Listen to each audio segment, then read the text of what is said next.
Hi friends, மண்டபம் மீனவன். நம்ம இப்போ எதுக்குள்ளே இருக்கோம்னா மங்களூர் ஆழ்கடல் போட்டோட ஃபிஷ் ஹோல்டருக்குள்ளே தாங்க இருக்கோம். இந்த ஃபிஷ் ஹோல்டரோட கெப்பாசிட்டி எவ்வளோன்னு பார்த்தீங்கன்னா கிட்டத்தட்ட ஒரு 60,000 கிலோ மீனை வந்து உள்ளே வச்சு கொண்டு போகலாம். அதாவது 60 டன் மீனை வந்து உள்ளே வச்சு கொண்டு போகலாம். நாங்கள் 10 நாள் தங்கி பிடிக்கிற மீன், அப்புறம் சமையலுக்கு தேவையான காய்கறி, பழங்கள் எல்லாத்தையும் இதுக்குள்ளே வச்சுருப்போம். அப்புறம் பார்த்தீங்கன்னா மீன்களுக்கு தேவையான ஐஸும் இதுக்கெல்லாம் வச்சுருப்போம். நிறைய பேருக்கு ஒரு டவுட் இருக்கலாம், ஐஸ் கொண்டு போகிறீங்களே 10 நாளில் கரையாதா அப்படின்னு. இப்போ நம்ம கரையிறது போட்டு வரும்போது தூளாக அரைச்சி தாங்க போட்டு வருவோம். மிஷினில் தூளாக அரைச்சி போட்டு வந்துடுவோம். அது திரும்ப நம்ம போட்டில் கொட்டும் போது என்ன ஆகும் பார்த்தீங்கன்னா இந்த மாதிரி கட்டியாக மலை மாதிரி ஃபார்ம் ஆயிரும். பாருங்கள், கரையை வந்து தூளாக போடுற ஐஸ் வந்து கடல் மேலே இந்த மாதிரி ஃபார்ம் ஆயிரும்.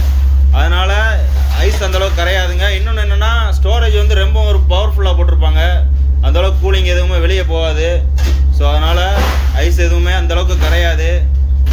அதனால தான் நாங்கள் 10 நாளைக்கு மீனாக இருக்கட்டும் எதாக இருக்கட்டும் நம்ம வந்து கரையை வந்து கெட்டு போகாமல் சேஃப்டியாக கொண்டு வந்துடுறோம்.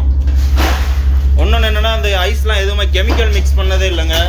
எல்லாமே வாட்டர் தான், பியூர் வாட்டர் தான். இந்த கெமிக்கல் ஆட் பண்ணுற இதெல்லாம் எதுவுமே கிடையாது.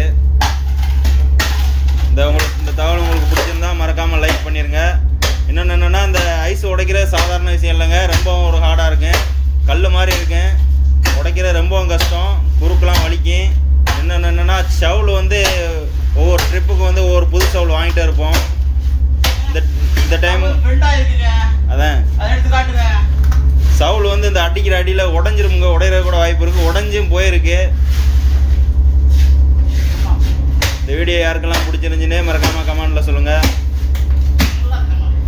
இன்னொரு விஷயம் என்னென்னா நம்ம கடலுக்கு வரும்போது கிட்டத்தட்ட ஒரு 600 பிளாக் ஒரு ஐஸ் போட்டு வருவோமுங்க.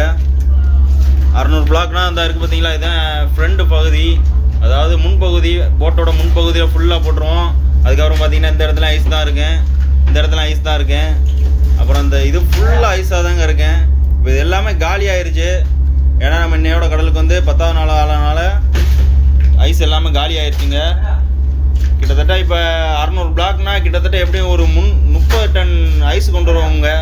கரையை போகும்போது ஒரு 5 டன் 6 டன் ஐஸ் தான் மிச்சம் இருக்கேன். இன்றைக்கி பார்த்தீங்கன்னா அதுவும் காலி ஆயிடுச்சு.